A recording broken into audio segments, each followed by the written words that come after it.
सो blue beat, Nora Burke. Nora Burke एक बहुत ही वेल नोन इंग्लिश नॉवेलिस्ट थे।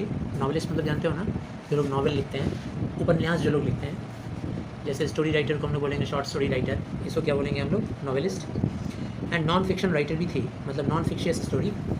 जैसे हम लोगों ने अपना एक फिक्शन पढ़ा था ना, all summer in a day, वो था फिक्शन। नॉन फिक्शन जो स्टोरीज लिखती है उसको नॉन फिक्शियस राइटर बोलेंगे। और नोरा बर्क जो थी वो अर्ली 20th सेंचुरी के टाइम में इंडिया का जो पेन पिक्चर उसने पोर्ट्रेट किया है अपने किसी भी फिक्शन, मतलब नॉन फिक्शन स्टोरीज़ में या अपने किसी भी नावल में। इंडिया कैसा था उस टाइम में, इंडियन लोग कैसे थे, उनका क्या कल्चर था, उनकी सोच क्या थी, इसके बारे में वो बताई है। Because her father had been a forest officer in India and most of her childhood time was spent in the rural areas of India. तो रूरल एरियाज़ में, ग्रामीण इलाका में, देहात वगैरह में क्या क्या उसने झेला देखा, उसके बारे में वो बताती है। तो ब्लू बीट भी कुछ ऐसे ही है। From deep water came the crocodile, एक क्रोकोडाइल का कहानी है। डीप वाटर, भाई क्रोकोडाइल जो होता है वो डीप वाटर में ही रहता है, नदी में या झील में। किनारे वो तब आता है जब उसको भोजन की तलाश होती है, खाने की तलाश होती है, खाना जब चाहिए होता है तो वो किनारे आता है। क्योंकि कोई भी डीप वाटर में तो आके पानी पिएगा नहीं, पानी पिएगा तो कहाँ आएगा, किनारे आएगा। कोई कुत्ता या कोई हिरण या कोई भी और जानवर, तो किनारे वो लोग आते हैं कम, डीप वाटर में रहते हैं ज़्यादा, वही उनका अपना घर होता है। किनारे सिर्फ खाने के लिए आते हैं। आउट ऑफ ब्लैक वाटर, और ब्लैक वाटर बोला गया है क्योंकि because of the depth of water the water looked black. Black बोलने का मतलब because of the reflection of the light effect. Muddy नहीं, हाँ मडी भी ले सकते हो, ऐसा कोई बात नहीं है, लेकिन ब्लैक बोलने का मतलब है कि ज़्यादा डेप्थ होता है ना, तो थोड़ा ब्लैक ब्लैक देखने लगता है ऊपर से देखने पर। Curved with whirlpools, curved with whirlpools, whirlpool मतलब जब अंदर मूवमेंट होता है ना क्रोकोडाइल का, तो पानी में ऐसा मूवमेंट होता है, ऐसा कर्व्ड मूवमेंट। वर्लपुल मतलब है ना, ऐसा गोल गोल पानी में ऐसे लहरें आती हैं इस तरह से, क्योंकि जैसे जैसे उसका टेल ऐसे ऐसे घूमेगा वैसे वैसे वर्लपुल की तरह से मूवमेंट होगा। And into the frill of gold shallows by the stepping stone.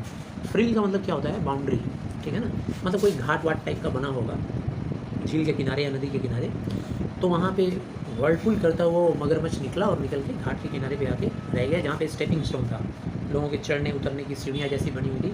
ऐसा मत इमेजिन करना कि वो सीमेंट का सीढ़ी उड़ी बना होगा, ऐसे ईंट वीट रख के थोड़ा सा ऊंचा चढ़ना है फिर नीचे जाना है, ऐसा बना दिया गया। He was twice the length of a tall man, Priyam जितना लंबा है, टॉल मैन 6 फीट कम से कम, या 5 feet 10 inch, 5 feet 12 inch, 5 feet 12 inch मतलब 6 फीट हो गया। तो ये सब जो होता है ये लंबा आदमी माना जाता है, तो ये तो उससे भी ज़्यादा है। तो ट्वाइस द लेंथ ऑफ मतलब उसका भी डबल। तो इमेजिन करो कि अगर ये सो जाए, अगर प्रियम अगर लेटे वहाँ से लेके, तो कम से कम इतना दूर तक तो आ ही जाएगा, और फिर इसका ट्वाइस मतलब ये पूरा रूम कवर हो जाएगा। अगर दो प्रियम को ले लें हम लोग को, double the length of a very tall man, उतना बड़ा उसका लंबाई था। And inside him among the stones which he had swallowed to eat digestion rolled silver bracelet. और जो कुछ भी वो उसने इनहेल किया था ना पानी के अंदर, वो जो कुछ भी खाता था, जैसे मान लो कोई जीव जंतु को पकड़ लिया, खा लिया, तो उसका मांस को हजम करने के लिए उसको कुछ पत्थर वगैरह भी खा लेने होते थे। मतलब ये जूलॉजिस्ट लोग बोलते हैं कि जो क्रोकोडाइल होता है उसका, थोड़ा सा बोलो लाइट ऑन कर दो, सबसे कॉर्नर वाला, तो जो सबसे मतलब जो होते हैं ना क्रोकोडाइल, वो जब खाते हैं कुछ भी, तो उसको मांस को हजम करने के लिए वो थोड़ा सा स्टोन्स वगैरह भी निगल लेते हैं। वो स्टोन उनके पेट में रोलिंग होते रहता है, तो जैसे मांस पेट में पड़ा हुआ है तो वो उसको बार बार टकराएगा, रोल होगा, तो रोल होते होते वो खाना वगैरह बढ़िया से हजम हो जाएगा। वो थ्योरी हम इंसान लोग नहीं अपना सकते। हम लोग अगर अपने अंदर डाल लें पत्थर वत्थर तो हम लोग तो मर ही जाएंगे। उसी के अंदर पत्थरों के बीच में एक सिल्वर ब्रेसलेट भी था। ब्रेसलेट होता है ना, पहनते हैं silver bracelet. Timber was being floated down this great Indian river. ये जिस इंडियन रिवर की बात हो रही है जहाँ पे वो मगरमच्छ रहता था, वहाँ पे बगल में शायद जंगल भी था। तो आप लोगों ने एक मूवी देखा होगा पुष्पा, तो पुष्पा में लास्ट टाइम में भी जब हम लोग पढ़ रहे थे तो एग्जाम्पल दिए थे। तो ये नेचर को एक नौकर के रूप में बना लेता है इंसान, नेचर से भी नौकरी करवा लेता है। किससे नहीं करवा लेगा काम, जिससे फ़ायदा उठ जाए। तो नेचर से कैसे नौकरी करवाता है भाई, जंगल में लकड़ी काट के जो मोटे मोटे उसके रोल्स हैं टिम्बर, अब वहाँ से यहाँ तक लाएगा कौन, तो वहाँ से कट करके पानी के करंट में डाल देगा और वहाँ से बहते बहते फैक्ट्री तक पहुँच जाएगा, लकड़ी की मदद से पानी में वहाँ तक। तो वो बड़ी बड़ी जो लॉग्स थे लकड़ियों के वो काट काट के छोड़े जाते थे, वो आते थे बहते हुए। देयर वर स्लीपर्स लाइन, यहाँ पे स्लीपर्स बोलने का मतलब है जैसे लकड़ी का तख्ता बना दिया गया है, ठीक है ना। बहुत सारे लकड़ियों को यूँ ऐसे मिला मिला के एक लॉग, 2 लॉग, 3 लॉग, 4 लॉग सबको ऐसे सटा के उसके ऊपर पूरा एक तख्ते जैसा बना दिया है, एक बोर्ड जैसा बना दिया है। Stuck around the stones until someone came to dislodge them. और ये होता क्या था, जैसे एक लकड़ी आया, अब इमेजिन करो कि भाई करंट ऑफ वाटर जा रहा है, अब ऐसे पानी का बहाव जा रहा है, ठीक है ना। तब तक एक लकड़ी आया हॉरिजेंटली ऐसे नदी को डाइसेक्ट करते हुए रुक गया आगे। अब एक लकड़ी जब रुकेगा तो दूसरी आएगी, वो भी आके उसी से चिपक जाएगी, तीसरी आएगी, वो भी चिपक जाएगी, सारी लकड़ियाँ आके चिपक जाएंगी। तो वहाँ एक आदमी को रहना पड़ता था डिसलॉज करने के लिए, मतलब उसको किसी बांस या बैम्बू से लगा के थोड़ा धक्का मारेगा और डिसलॉज कर देगा, हटा देगा तो सारा खुल जाएगा फिर से पानी का बहाव, और फिर से सारी लकड़ियाँ बहने लगेंगी। और until floods lifted them and जॉसल्ड them along, या तो कोई आदमी डिसलॉज करे तब वो फिर बहना शुरू होंगी, और या तो फिर ज़ोरदार फ्लड अगर आए, ज़ोरदार फ्लड आएगा तो अपने साथ पत्थर वत्थर सब लेके आएगा और ज़ोर से नॉक डाउन करेगा उन लकड़ियों पे, और लकड़ियाँ फिर डिसलॉज हो जाएंगी, फिर बहनी शुरू हो जाएंगी। जब तक नहीं बह जाती थी, कभी कभी ये लकड़ियाँ फंस भी जाती थी। जब फंस जाती थी तो क्रोकोडाइल को अब अपने आप को छिपाने का ज़रूरत नहीं होता था, वो उसी लकड़ियों के बीच में आके रह जाता था, बैठ जाता था। He came to rest in the glassy shallows. Glassy shallows मतलब क्या है, जहाँ पे पानी कम होता है उसको बोलते हैं शैलो वाटर, और जहाँ पे ज़्यादा पानी होता है वो होता है डीप वाटर। ग्लासी मतलब झलमल करता हुआ, चमकता हुआ, चमचमाता हुआ। एमंग लॉग्स, इसी लकड़ियों के बीच में जहाँ पे कम पानी होता था, यानी किनारे के साइड में आके मगरमच्छ वहाँ बैठ जाता था। Balanced on tip toe on the rippled sand, और आकर के बैलेंस करता था कैसे, वहाँ पे रिपल्ड सैंड, सैंड बोलने का मतलब कि ठीक पानी के किनारे का जो सैंड होता है ना, वो देखोगे थोड़ा सा ऐसा ऊपर ड्यून के जैसा उठा रहता है, रिपल्ड, उसके ऊपर आकर के रेस्ट करता था। जहाँ एकदम शैलो है, वहाँ सैंड भी ऐसा थोड़ा उठा हुआ है, पानी कम है वहाँ, सैंड है मतलब पूरा सैंड नहीं है, हाँ सैंड के ऊपर पानी भी है, उसके ऊपर आके स्टेबल नहीं, क्योंकि उसका अंदर मतलब पानी उसको मतलब हाँ वहाँ पे आके रुका हुआ है। और raise eyes out of water, और पानी के ऊपर सिर्फ क्या निकला हुआ है, सिर्फ उसका आँख। हम लोग का आँख जैसे सामने है ना, फ्रंट है हम लोग का, चेहरा ऐसा है, उन लोग का हेड के ऊपर यहाँ पे आँख होता है, माथे के ऊपर सिर्फ आँख निकला हुआ है। रेज नॉस्ट्रिल्स, नाक भी ऊपर उठाया हुआ है ताकि सनी एयर, धूप वाला हवा को इनहेल कर सके। इनहेल करने के लिए अपना सिर्फ नाक उठाया हुआ है। और फिर next paragraph, around him broad sparkling water, और उसके आसपास में खूब चमचमाते हुए पानी ट्रैवल कर रहे हैं बिटवीन क्लिप्स, क्लिप्स मतलब पत्थर की चट्टानें, घास, फॉरेस्ट के हिल, तमाम पहाड़ियों के बीच में से पानी होते हुए आ रहा है, घासों के ऊपर से होते आ रहा है। Jungle track came out of scrub each side, और जंगल का ट्रैक भी था, मतलब बीच में पानी बह रहा है, इधर भी जंगल का ट्रैक है आने जाने के लिए, जंगल का ट्रैक इधर भी है आने जाने के लिए। Each side down to the sun whitened stepping stone, sun वाइटेड स्टेपिंग स्टोन मतलब सन उसको बाथ किया हुआ है, मतलब सन लाइट उस स्टोन के ऊपर आ रहा है, और वो स्टेपिंग स्टोन पानी के अंदर तक जा रहा है दोनों साइड से, जैसे घाट को बोल सकते हैं हम लोग। आजकल तो मॉडिफाई करके खूबसूरत ब्यूटीफाइड कर दिया गया, घाट वगैरह सीमेंट का बना दिया गया है, पहले ऐसा नहीं था, स्टेपिंग स्टोन था। आपको नहाना है तो उसके अंदर घुसोगे, एक एक स्टेप करके नीचे उतरोगे।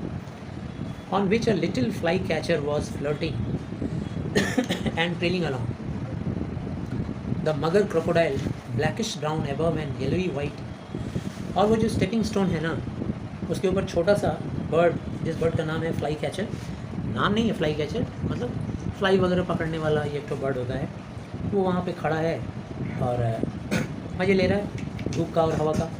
उसी जगह मगर भी, मगर हिंदी वर्ड है लेकिन इंग्लिश में मगर बोला गया है, मगरमच्छ भी ब्लैकिश ब्राउन है, देखने में कितना भयानक, ब्राउन एंड ब्लैक दोनों कलर मिला हुआ, and above and yellow white, ऊपर से ब्लैकिश ब्राउन और नीचे से कैसे दिख रहा है, येलो, पीला पीला दिख रहा है। पेट और सीना उसे कैसे दिखेगा, गला, ये सब पीला पीला दिखेगा।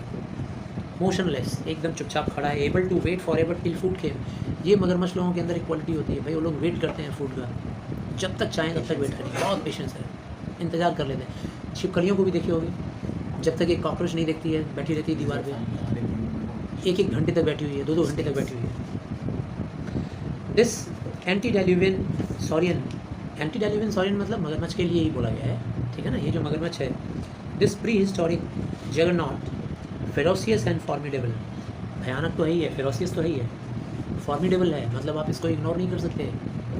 ऐसा नहीं हो सकता कभी तुम मगरमच्छ देखोगे और पतली गली में चल दिए, चटक लिए, ऐसा नहीं होगा। तुम देखोगे तो देखते ही रह जाओगे, इतना भयानक होता है। रहम भी नहीं करता। तो मनीष का अच्छा क्वेश्चन था। जगरनॉट, जगरनॉट मतलब जो इजीली मूव कर सके यहाँ से वहाँ। Unimaginable and irresistible power of huge tail, और इसका जो टेल होता है ना, पूंछ, बहुत ज़बरदस्त पावर होता है। एक पूंछ अगर मूवमेंट कर दे तो बड़ा से बड़ा जानवर को फाड़ सकता है, और हम लोग को तो पूरा काट ही देगा, ख़त्म ही कर देगा। और lapped by ripples a throb in his throat, और थ्रोट में उसके हमेशा थ्रॉबिंग होते रहता है, मतलब चल रहा होता है, कुछ हिल रहा होता है, मतलब खा रहा है कुछ अंदर अंदर, जैसे हम लोग च्युइंगम चबा रहे होते हैं ना, वो भी अंदर अंदर थ्रोट में कुछ मूवमेंट चल रहा होता है। हाँ sir. Was close and fixed in that evil bony smile, और वो जो मगरमच्छ के बारे में बात हो रहा है, ऐसा लग रहा था ऐसे मुस्कुरा रहा है। बोनी स्माइल, चेहरा तो उन लोग का बहुत बड़ा होता है ना, सामने जॉ जो बहुत बड़ा होता है, जॉ खोलते हैं तो इतना बड़ा खुल जाएगा, और सोचो जब बंद करेंगे तो ऐसा देख के लगता है जैसे मुस्कुरा रहा है, जैसे वो खुला रखते हैं। ऐसा लग रहा है मुस्कुरा रहा है। Where the yellow underside came up to it, it was tinged with green, और जो येलो इनसाइड था ना, अंदर का इनसाइड वाला येलो, वो हल्का हल्का ग्रीनिश ग्रीनिश, उसके ऊपर काई वगैरह जम गई थी। From the day perhaps 100 years ago, शायद 100 साल पहले सूरज ने हैच किया होगा सैंड बैंक पे, and he had broken his shell.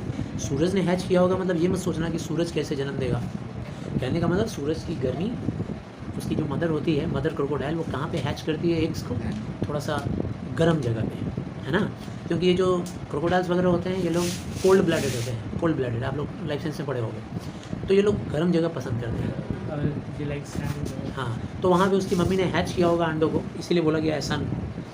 And he had broken his shell, और जैसे ही अंडा तोड़ के बाहर निकला होगा छोटा सा, सोचो कैसा लग रहा होगा, डायनासोर छिपकली जैसा, गॉट हिज हेड आउट, तुरंत अपना सिर निकाला होगा और तुरंत देखना शुरू किया होगा, किसको काटें किसको खाएं, कौन मिलेगा किसको खाएं। And was even fully hatched, यहाँ तक कि अभी पूरा बाहर निकला नहीं तभी रेडी हो जाता था स्नैप करने के लिए, झपाटा मारने के लिए, उसको काट लें उसको काट लें उसको खा लें, शुरू हो जाता था। When he had at once made for the water ready to fend for himself immediately, और जब वो रेडी हो जाता था ना पानी में जाने के लिए, तो बस he had lived by his brainless craft and ferocity. उसके बाद पानी में घुसने के बाद तो फिर और उसको ब्रेन लगाने की ज़रूरत नहीं है, बुद्धि लगाने की ज़रूरत नहीं है, उसके बाद तो ज़बरदस्त फेरोसियस हो जाता है, खतरनाक। Escaping the birds of prey and the great carnivorous fishes, जब पानी में घुसता है वो छोटा सा क्रोकोडाइल, कौन ले जाता है उनको पानी में? उनकी मदर। उनकी मदर जैसे वो पानी अंडे से बाहर निकलते हैं, उनकी मदर का काम होता है कि उनको पानी में ले जाए। एक बार में बहुत सारे अंडे देती है मदर जो होती है, नहीं 10-20 से भी ज़्यादा देती है। एक बार मैंने देखा था डिस्कवरी में, उससे भी ज़्यादा, लेकिन उससे बचते बहुत कम है, सर्वाइव बहुत कम करते हैं, सारे नहीं। जैसे मच्छर होता है, मच्छर का करोड़ों अंडा होता है एक बार में, लेकिन वही 4-5-10 बचता है, सारा करोड़ों बच जाता तो पूरी धरती मच्छरों से भर जाती। तो मगरमच्छ के बारे में भी ऐसे ही है, तो जो 2-4-5 बच जाते हैं, उनकी मदर जैसे ही उनको पानी में ले जाके डालती है, बस शुरू हो जाता है वो लोग प्रॉस्पर करना।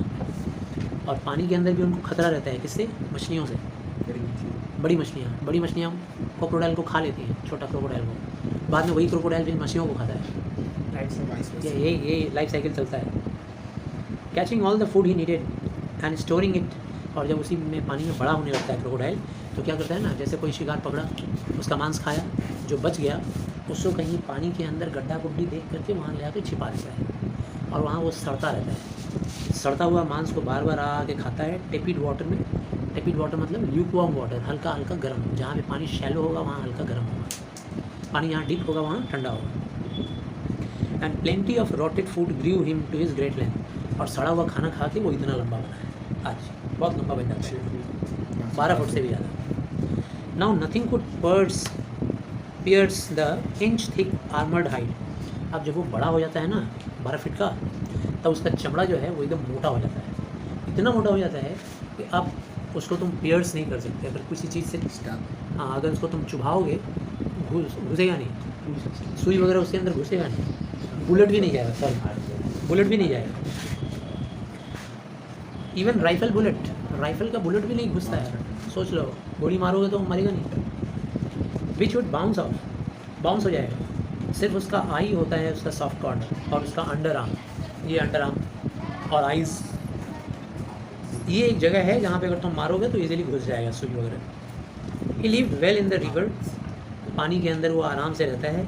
सनिंग himself sometimes with other crocodile, कभी कभी क्या होता है कि बड़े बड़े मगरमच्छों के साथ रहता भी है, कभी सन कर लेता है, ठीक है ना, मिक्सअप नहीं होकर के दूर हो जाता है। Muggers as well as the long snouted fish eating घड़ियाल, ये मगर और लंबे लंबे जो स्नाउट वाले होते हैं ना, लंबा मुंह खोलने वाले घड़ियाल, on warm rock and sandbank where the sun dried the clay on them quite white and where they could plop off into the water in a moment if alarm। ये मगर भी घड़ियालों की तरह क्या करते हैं कि आसपास के पत्थरों पे, यस, आसपास के पत्थरों पे, या ये देखिए पिक्चर, ये प्रियांक दिखला रहे हैं, ठीक है ना, तो ऐसे होते हैं घड़ियाल। तो ये घड़ियाल की तरह से ही लंबा सा मुँह खोलते हैं और ये लोग बगल के सैंड बैंक पे या फिर क्या बोलते हैं, पत्थर वगैरह पे पड़े रहते हैं, और इनके ऊपर ना मिट्टी उट्टी जब लग जाती है तो ये एकदम वाइट वाइट दिखते हैं, बड़े भोले भाले से दिखते होंगे, वाइट वाइट, हाँ, मिट्टी लग जाने के बाद।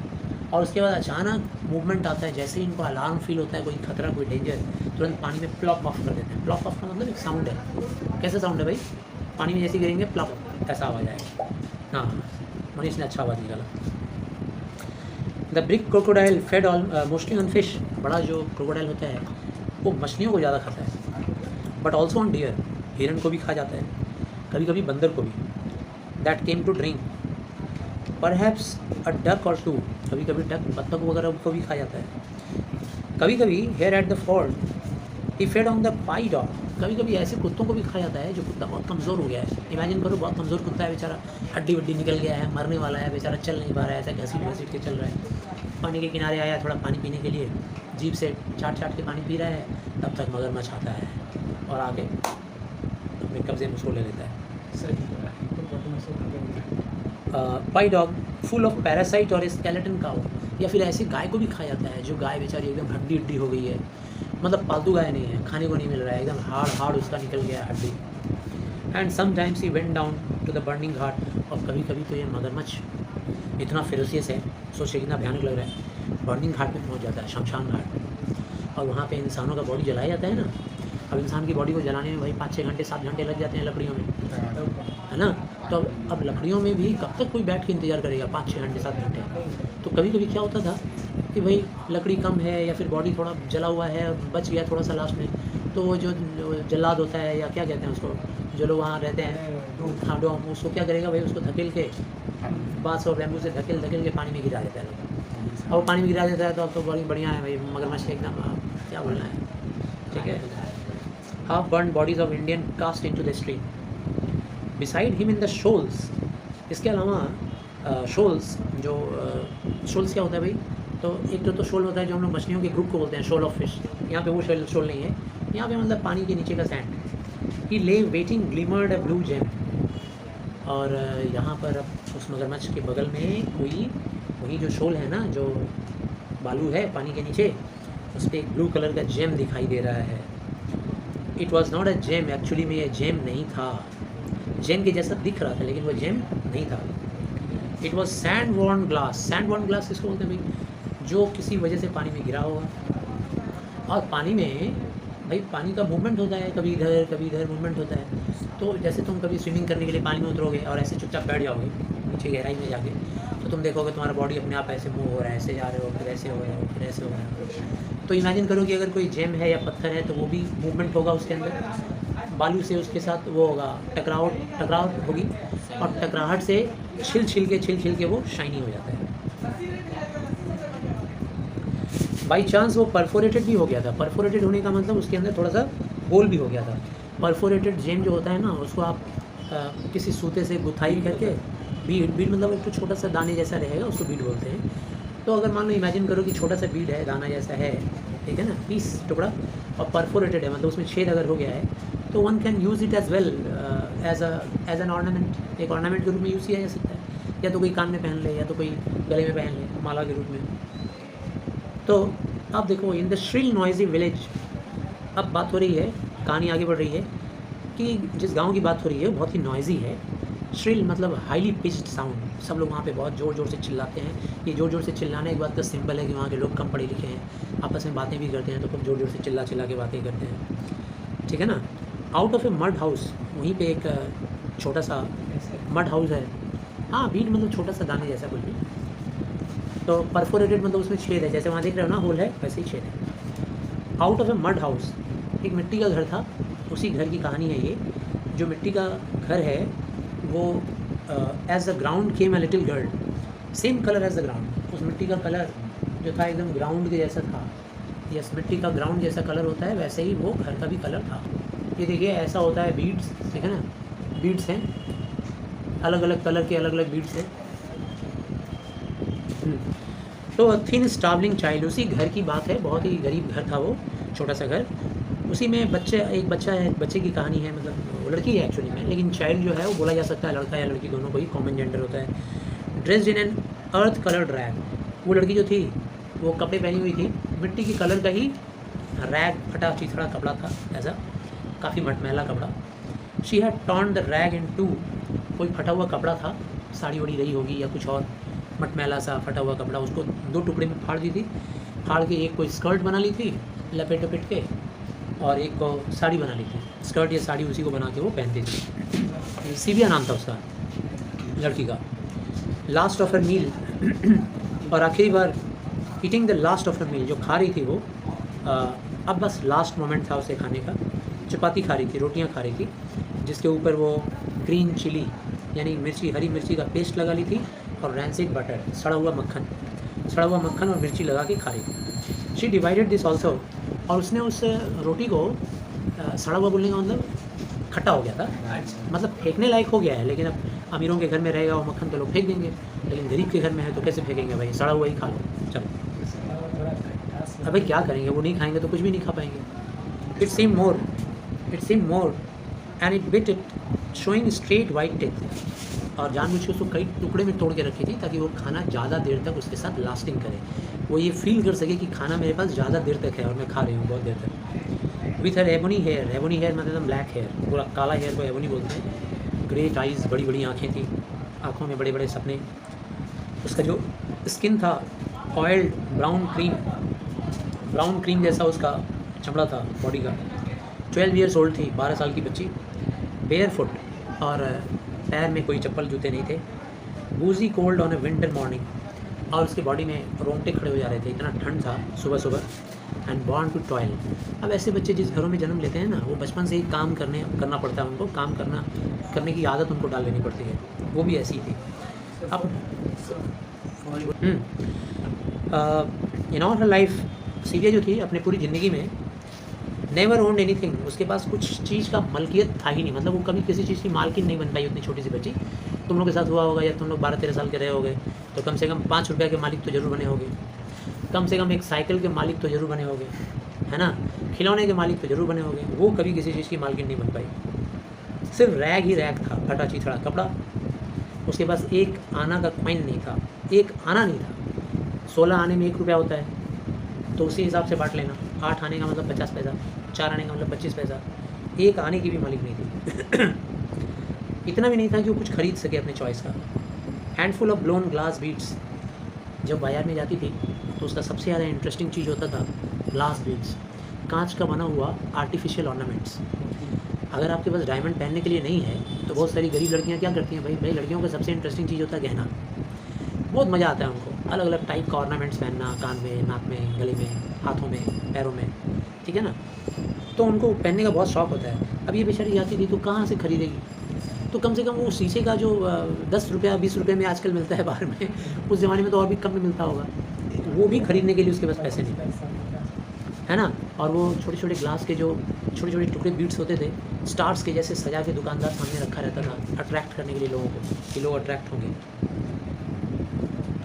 और one of the thin bangles, glass bangles, कांच की चूड़ी खरीदने के लिए भी उसके पास पैसे नहीं थे, जो कि आदमी एक डंडे में लटका के रखता था। And you could choose which colour you have had, you would have. अब बड़े बड़े घर के लोग क्या करते हैं, अमीर लोग क्या करते हैं, जाते हैं और जो उनको पसंद आता है वो ले लेते हैं। पोल पे लटका हुआ है, बोलते हैं भाई हमको हरी वाली चूड़ियाँ दो कोई औरत बोलती है हमको लाल वाली चूड़ियाँ दो, लेकिन बेचारी सीबिया आज तक कभी कुछ नहीं खरीदी। वो जानती थी कि ये सब जो खूबसूरत चीज़ है ना, बहुत खूबसूरत चीज़ है और ये मेरे लायक नहीं है, हम इसके लायक नहीं बने हुए हैं, हम इसको अफोर्ड नहीं कर सकते हैं। वो अपने मम्मी पापा अपने भाइयों के साथ सारा दिन जंगल में घूमती फिरती रहती थी टू द लिटिल टाउन। और कभी अगर टाउन जाती थी तो नहीं जंगलों से होते हुए छोटे से टाउन में जाती थी at the rail head where there was this बाज़ार। और कभी कभी वो इस बाज़ार में जाती थी अपने पापा मम्मी या अपने भाइयों के साथ। और जब जाती थी तो ऑल द मिलिंग पीपल का मतलब यहाँ मिल मतलब चक्की नहीं है, यहाँ मिल का मतलब है कि हर तरह के लोग, हर कास्ट के लोग, मतलब क्राउड के साथ। मिलिंग पीपल मतलब क्राउडेड पीपल, बहुत सारे क्राउड के साथ जाती थी। मेला टाइप का जैसे हाँ मेला टाइप का सस्ती आती। बिल्कुल हाँ, कॉस्मोपॉलिटन, ठीक है ना, अलग अलग जाति धर्म सब भीड़ मजा के जाते थे। And the dogs and the monkeys full of fleas the idling gossips. मेले में वहाँ कौन कौन जाता था और नगर में घूमने बाज़ार में? कुत्ते भी जाते थे, बंदर भी जाते थे, ठीक है, कुछ किस्म के पैरासाइट वगैरह भी जाते थे उड़ते उड़ते, सब सबके साथ गॉसिप करते हुए जाते थे। बार्गेनिंग ह्यूमैनिटी, आपस में लोग बार्गेनिंग करते थे वहाँ जा कर के कि भाई कितने का प्राइस है, तो किसी ने कहा 2 रुपये, नहीं हम 1 रुपये में देंगे, नहीं हम 50 पैसे में लेंगे, 50 में दोगे क्या? ऐसे bargaining humanity. Spitting betel juice, और देहाती लोग हैं तो पान मसाला और बीटल जूस और खा के जा ही रहे होंगे। क्या भैया क्या खरीदे हो? तुम ये खरीदे हो क्या?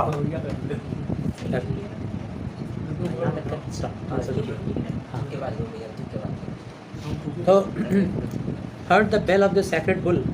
और सैक्रेड बुल किसको बोलते हैं भाई? ऐसे वो गुरु वगैरह जो होते हैं जिनके गले में घंटी बनी रहती है, पूजा पाठ किया रहता है, वो लोग भी वहाँ जाते हुए दिख रहे हैं।